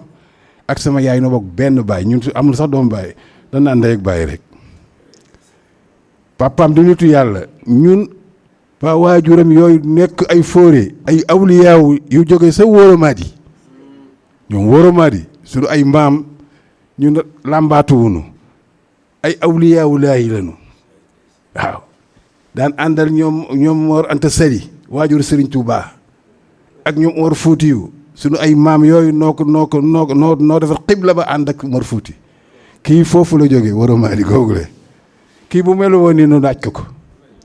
ndeyam moo ko liggéeyal ak sama sang bi toog si wetam xam nga moom tënkee ci la ko ñëw fi maa ko waroon njëkk fii muy ku baax li ma gën a yéem si moom maa ngi nuyu mu fàtti sa sama waxtu bare ak xool di nuyu sayidaat yi ñëpp nag Adja Sow daa ngi ni sama jigéen ñaa ngi fii Ndeye Issa Gueye yéen na leen yal na leen yàlla def yéen ngeen di Aïcha ngeen di Khadija di maam Fawad di maam Jaara Buso kii li ma gën a yéem si moom mooy dul yëg fi saraa i wa daraa yi daara yi fii yëpp dana fab ay saaku ceeb di fa yóbbu te kenn du yëg amee woon ay mag si fa mu nekkoon fale maa ngi kaa wax bu yàggu barki dem si téléphone ñamu amoon dañu tàng lool paawu retraite yi comme moroom papam la woon lu ko neex la leen def waaye day muuñ rek yar googu ak dal googu moo nu jëkk yéem si moom yal na ko yàlla dafal cet lii ngeen ko jox nag yàlla ko muurloo El Hadj Mamour wax na ko léegi ni dañ ko xool ba xam ni moom daf ko war a mën a yor te it réew mi daf ko soxla ngeen indee mbir mi fi ko ñëpp nag soxla ndax jàmm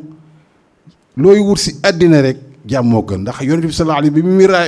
bi mi fii isra wal mi'raj dem sa kaw ni attahiyaatu lillah azzakiyaatu lillah at-tayyibaatu as-salawaatu lillah ba ko yàlla ni assalaamu alayka ayyuhan nabi bu yëgoon pronom personnel ba si boppam la koy def mais dafa ni assalaamu alayna wa ala ibadillahi salihin égoïsme doxalu ko ananiya doxalu ko Mikaayil maa ngi laa nuyu bu baax xam naa ni moom sax dafa nab na bi ñëw waaye wérul waaye lii mënu ko manqué lii ngay taxaw moom la nekk ci dëkk bi keroog ba may tappa saval yi ordre national yi yoon moom mii si sama Idrissa moom moo ko tax kon nag maa ngi leen di ñaanal yàlla Aïcha dina yàlla na ko muurloo yal na la yàlla kewel na asamaan yal na la yàlla barkeel yi na suuf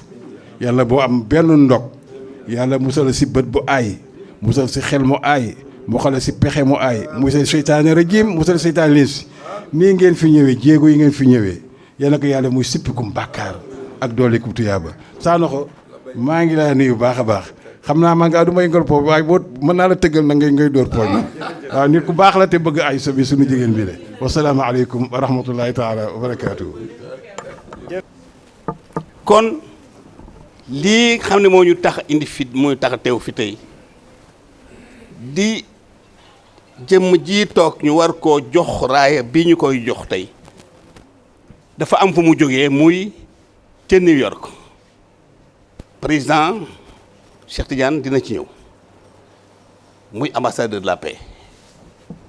196 pays ñoo bokk ci kuréel googu à travers le monde entier seen mission yëpp mooy dox jàmm dañ toog seet ne àddina bi dafa yàqu conflit religieux conflit ethnique nangam dem ci réseaux sociaux yi ñu ngi waxante ñu ñaaw ñu ngi waxante lu doy waar kon nag suñu seetee ne dañu xool ay jëmm yoo xam ne seen doxalin seen waxin ni ñuy jëflanteeg doomu aadama yi war na tax ñu jël leen ñu nekk exemple ñu sant ko boobu kuréel kii ñu def ku nekk président national mu ne leen nag am na loo xam ne mënuma ko pour tànn ñi nga xam ne ñoo war a nekk ay ambassadeur de la paix am naa sama mag boo xam ne bii bu ñuy wax Mikaël Mbaye yàlla jox na ko position boo xam ne bii def jugante nag autorité yi groupe GPP yi kon ma di ko ci sant di ko ci gërëm muy mission bu xaw a doy waar tànn dafa jafeñ trop waaye ku toog fii tey doo ma jëppi ci tànn bi ma proposé kii li mu dox liggéey ko ci askan wi moo jëmm ji toog ma defoon ko ambassadrice moom mii kii ma ngi nii écharpe ma ngi nii ala xool ñoom ñaar ñu liggéey boo xam ne fii ci seen nawle yi su ma taxawee tey alors ne proposé nañu madame Aïssatou Gueye Thioune ambassadrice de la paix kenn du ma jëpp ci Thiès wax ngeen ko jarul ñu ci dellusiwaat parcours am liir nañ ko léegi jaaram wax nañu ko li mu def ci teraanga li mu def ci yiw incha allah su ko yàlla fayee du ko rëccu càddi su ko jëm ji taxawee seede li mu ko seede te ku xam Majib xam ne lu mu wax yàlla tax ma jullit yi ngoog toir kàlla waaw kii di alors frère taxaw def bii témoignage moom def ci moom parce que dañ ne alors suñ ne diw baax na ñu ne kon ndax bokk yaa ko wax say bokk wax nañu say xarit wax nañu say dëkkandoo wax nañu say collègue wax nañu responsable régional bu action sociale na nga ne taxaw dégg nga témoignage bi mu def ci yow tey Idi Ndiaye nga ne témoignage bi mu def ci yow Mika suma turandoo ba nga ne témoignage bi mu ci yow général képp xam mais général def na wax na fi ay kàddu yoo xam ne yi dafa kéemaane yàlla xam na ko mon général wax naa la suma sa yàlla xam na ko félicitations alors ñooñu def seen témoignage ci yow aja awa xol mu ñàkk ki ñaan mii def ci moom yow témoignage te li mu wax daf koo xam madame la députée wax témoignage ci yow sama jarbaat di sama xarit di ma bëggal ko sama bopp di Maodo Malick Mbaye def témoignage ci yow yaa sigil askan wi yaa sigil gor yi yaay wax dëgg barki de bu njaay rek nga wax dëgg koo xam ne kenn ñemu ko wax nga wax ko yàlla na fi yàlla bàyyi di nga jëm ci kanam incha allah loo nam nag nañu ko yëg parce que loo def loo sumu ñu ànd ak ci kon li nga xam ne mooy l'essentiel wax ngeen ko yëpp def na témoignage bi def ngeen lépp loo xam ne moo ci war li ci des mooy dañu koy jox raaya bi nga xam ne bi moom lañ ko tappal mu jógee fële ci New York muy madame Aïssatou Gueye Thioune s'il vous plaît vous vous levez pour recevoir votre distinction. te ay mag rek a fi toog mais am na loo xam ne mënu ma ko bañ a wax ñaari nit rek laa bëgg a wax yàlla daf ma dimbale parce que ñoom ñaar ñëpp Mbaye la ñu sant muy Mikaël Mbaye ak Maodo Malick Mbaye kii moom laay mujjee Maodo mu ngi nii mouvement bii biñ ma ko nominé et c'était pas évident un mouvement de 196 pays ñu nominé la am na fu ñu jaar ak yow du ma ci nekk di ci dugg dafa am fu ma jaar kii bi ma nekkee Senelec Thiès fii gis na ma ci développement local kii bugguma mii bi muy sañ ci fële dama daan ñem ñuy toog di dugg ci néegam di waxtaan di xalaat nan la ñuy def lan la war a taxawal mu ngi nii moom mii moo doon président syndicat d'initiative et de tourisme moi j'étais le secrétaire chargé de la formation du syndicat d'initiative et de tourisme bureau bi nekk fii maa ko installé woon moom moo doon président bi kon dañoo yàgg ànd bañ ma nominé moom moo ko njëkk a yëg avant ma famille mu wax na ko fa ñu jaar ba tey moom mu nekk le coordonnateur national malgré que je suis le président mais toutes les activités de programme et de projet moom moo koy coordonné d'ailleurs moom mu ngi dox rôle am moom moo tax lii tey Maodo moom mu ngi nii lépp loo xam ne dama ko soxla ci finance ci mouvement bi depuis bañ ma nominé ba léegi moom moo koy financé soxla dama ko naan lii laa soxla mu boole ma ak son ñu yónnee ma régler samay problème ci mouvement bi ak ci yeneen donc mouvement bi xam na ko te dafa doon koo xam ni il est très influent et am na lu mu wax léegi bàyyi naa ci xel et incha allah dinañ ko ànd dox mu ngi yore benn mouvement boo xam ni qui travaille en Afrique de l'Ouest ñu koy wax CIRID c'est le représentant du mouvement bi c'est le représentant du mouvement en Afrique de l'Ouest ñu koy wax CIRID donc moom ci wàllu jàmm rek lay dox di ci doxal nag le gouvernement du Sénégal son excellence le président de la République moo tax ma ni ko yow doo kenn du la gaaw a nommé ministre parce que li ngay jariñ président moo ëpp li moo nekk ministre li nga koy jariñ moo ëpp mu nekk ministre yow loolu mooy li nga xam ni daal loolu laa bëggoon wax ci gàttal parce que jataay bi xat na di gërëm ñëpp di sant ñëpp di leen ñaan nag ki nga xam ne dañ koy nominé nañ ko jàppale leen ko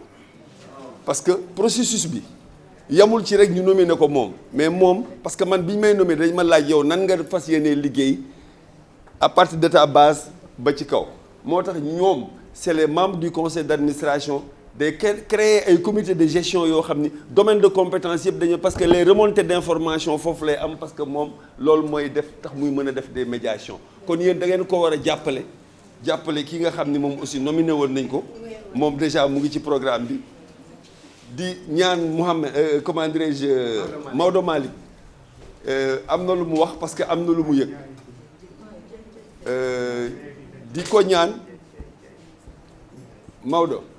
di ñaan li nga xam ne da nga ko wax léegi mu doon un engagement boo xam ne dañ ko war a bokk dox incha allah ñu doog ko parce que yow yàgg nga dugg ci kuréel bi de loin et de loin donc loolu mooy li nga xam ne loolu laa bëggoon wax kon son excellence madame Aïssatou Gueye ñu jox la distinction bi nal mu doon sa jàmm ak jàmmu réew mi yëpp.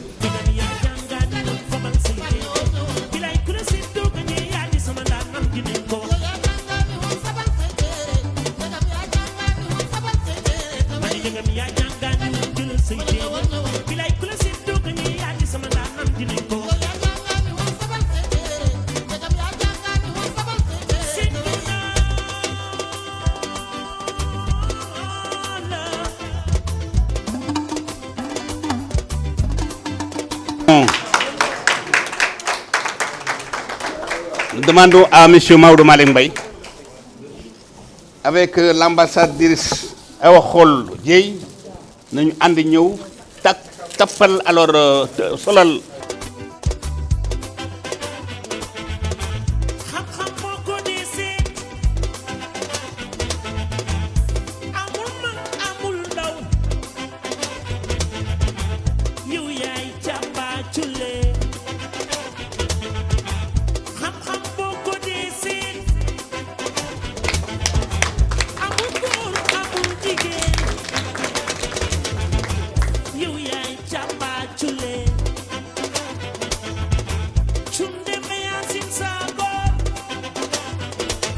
merci et félicitations yal na la jik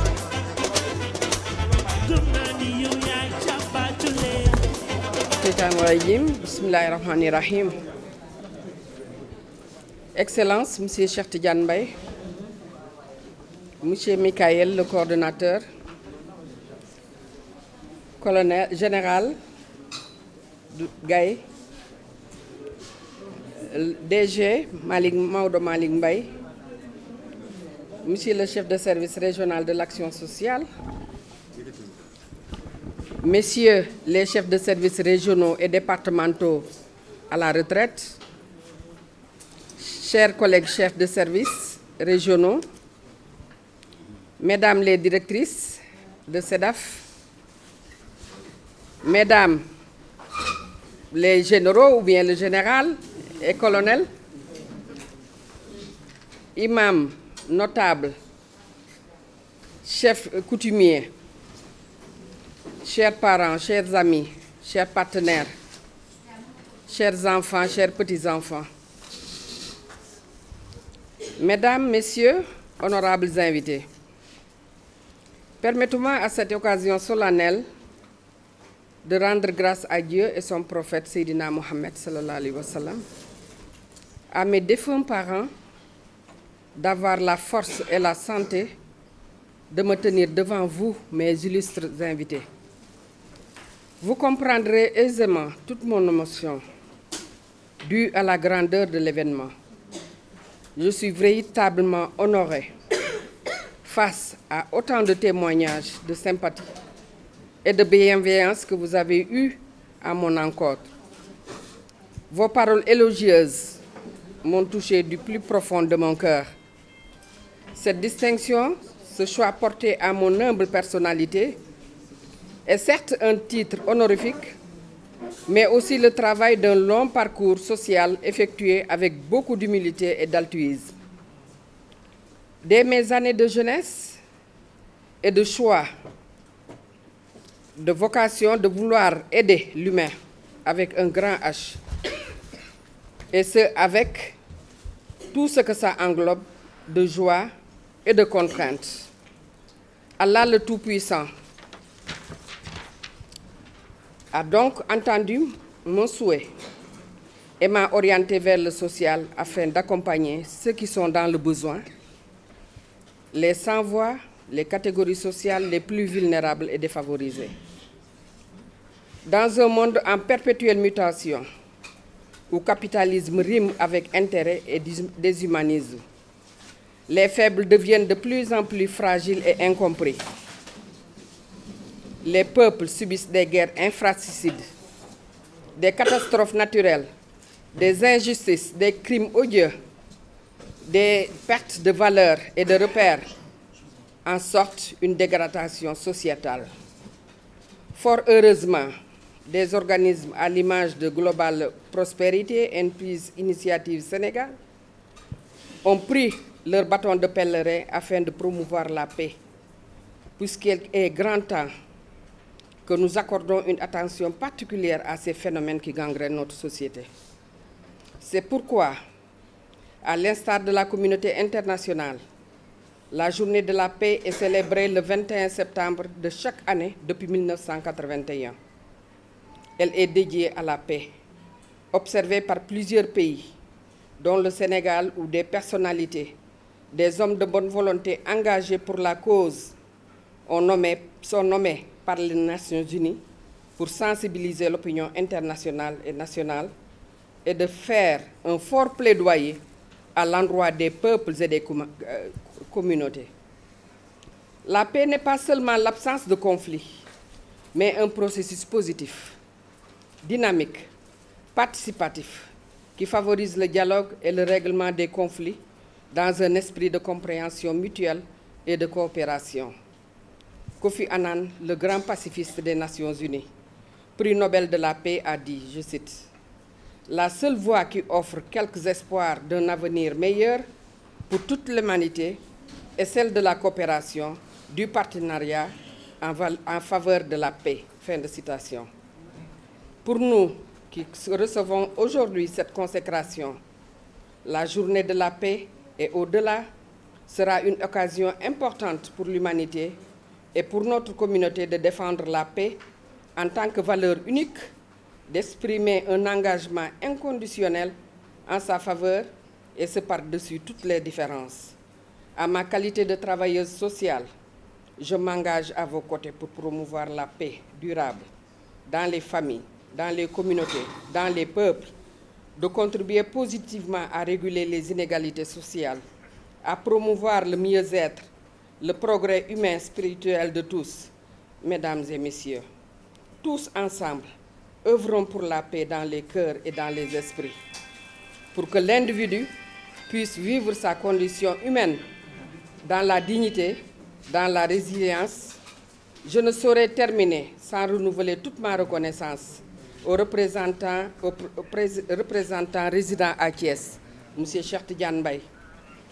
de Global Prospérité, son coordonnateur ici présent, infatigable, M. Michael Mbaye. Mes vives reconnaissances à mes parents, à mes enfants qui ont été et continuent d'être ma force. Je n'oublie pas mon défunt mari. Que la terre de Touba lui soit légère et que Firdaus soit sa demeure éternelle. À mes amis, mes collègues ici présents qui m'ont beaucoup soutenu pour leurs précieux témoignages, leurs paroles élogieuses et leur soutien inconditionnel. Grand merci à ma sœur Mariam Silla. Je dirais ma sœur parce que c'est du profond du cœur. Du ma ko wax mukk goro sama rakk la sama xarit la. À sa famille, à ma belle-fille Khadija et à son frère Mohamed. Merci à mes belles-sœurs ici présentes. Mes mentions spéciales à Madame Thioune Koumanying qui m'a habillée, qui m'a entièrement de haut en bas. Merci à ceux et celles qui ont effectué le déplacement jusqu'à Thiès. Malgré leur manque de temps, ils ont tenu à marquer leur présence. Merci à mon frère Djibi Diop pour sa responsabilité. Au jeune et dynamique Masek Diop. Merci à Mamoudou Diop, Maud Diop, à Bouba Diop, à Khalifa et aux veuves de Apédos qui ont toujours soutenu et m'accompagné à tous les épreuves. Grand merci encore à mon frère Maodo Malick Mbaye.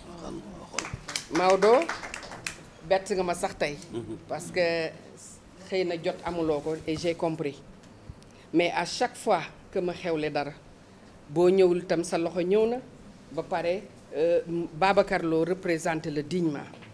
Merci à ma sœur Awa Khol. Awa, je ne peux pas terminer sans ma wax ci yow ndax j'ai fait 11 ou 12 ans à la Croix-Rouge bi ma ñëwee yàlla fi fekk ak Maymouna ma sœur doon sama promotionnaire à l'ENAS bi ma ñëwee ngeen tàllal ma seen loxo man tam ma tàllal leen sama loxo ngeen di ma xelal di ma teg ci yoon.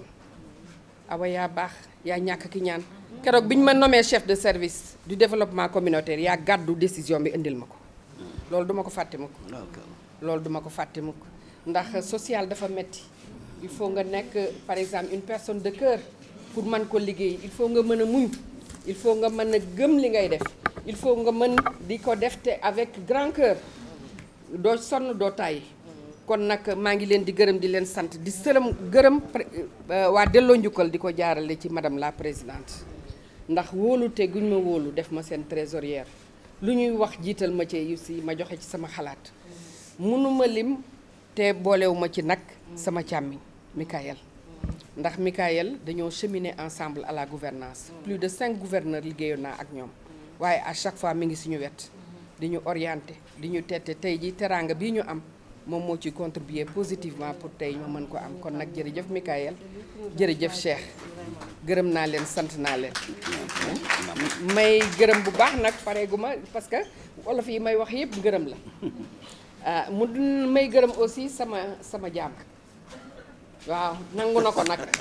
kilifa la te nangu na ko kilifa la te nangu na ko te wax dëgg yàlla fi ma jaar ak moom yëpp tey mënuma ko wax di gërëm sama rakk yi toog maa ngi gis fële Ndey Issa tey bëggoon na jël kàddu soññ na ba tàyyi pour jël kàddu sax di gërëm njaboot gi yëpp di gërëm nag sama mag mi nga xam ne tey moo représenté famille bi di Babacar représenté famille bi te mët ko lool te itam wéetu ma parce que depuis colonel dem nekk ci àddina ba léegi ñoom ñoo may accompagner moom ak sama rakk yi jooyu ma dara xiif ma dara parce que vraiment dañ may accompagner ba nga xam ni vraiment sama njaboot yëpp sentir nañ ko kon nag ma di leen gërëm bu baax fi mu nekk bu ma limee jiw ñi def témoignage ñëpp nag ay chef de service lañu génne nañ ko sànq ma di leen gërëm ndaxte ma sœur ci la bokk dégg nga si ak ñeneen Mut Njaay wax naa ko léegi ak sama président nag doyen Omar képp xam nañ ni yaramam neexul waaye il avait tenu à venir ni ma je marquerai ma présence kooku cofeel weesu ko parce que cofeel gi ma am ci moom lu ma def rek lu ma ko proposé mën ma madame Guèye bàyyi naa la le choix kooku ci kóolute la bokk. bu ma wóoluwul woon mbaa mu di ma seet mbaa mu di ma lëñbët kon nag vraiment tey du ñu yegg si ba fii kon maa ngi gërëm ñëpp di leen sant directrice yi fi toog ñëpp maa ngi leen di gërëm ku lim doo matale sama chef de quartier maa ngi koy gërëm bëgguma sant naa la gërëm naa la li tax ma gën la sant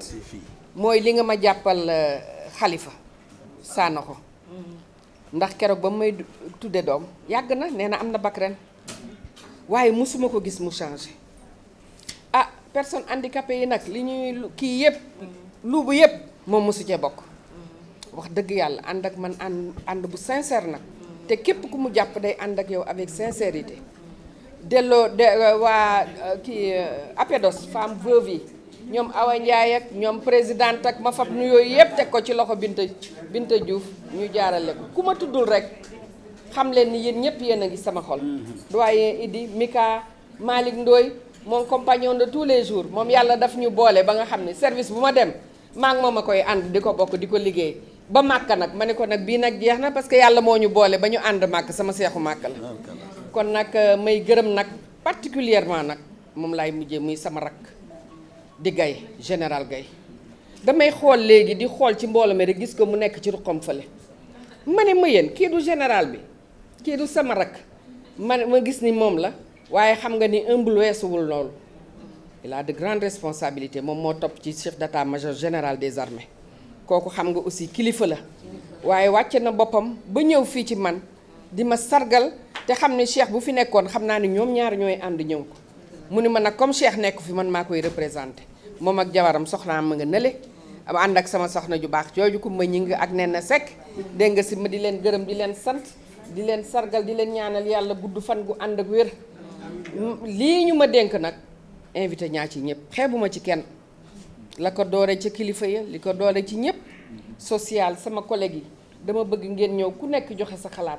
lii ñu distinction bi ñu jox ñu mérité ko di ci liggéey ba def ci ay résultats au niveau de Thiès tey defe naa Cheikh Tidiane Bay loolu lay xaar ci ñun Mikaël mi toogit loolu lay xaar ci ñun kon nag tàllal naa ñëpp samay loxo te distinction bi yéen ñëpp laa ko déjee ah dama ne nag sama défunt mari laa koy déjee ndax nekku fi tey ça fait 17 ans que je l'ai perdu mais terewul sama njaboot gii nga xam ne ñoo may accompagner dégg nga si bëgguñu dara lu ma metti bëgguñu ma sentir ni seen papa nekku fi ñoom itam maa ngi leen di gërëm di leen sant di gërëm ñëpp di leen sant jërë ngeen jëf.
follow me. Follow me. Follow me. Follow me, yeah. I go follow you back.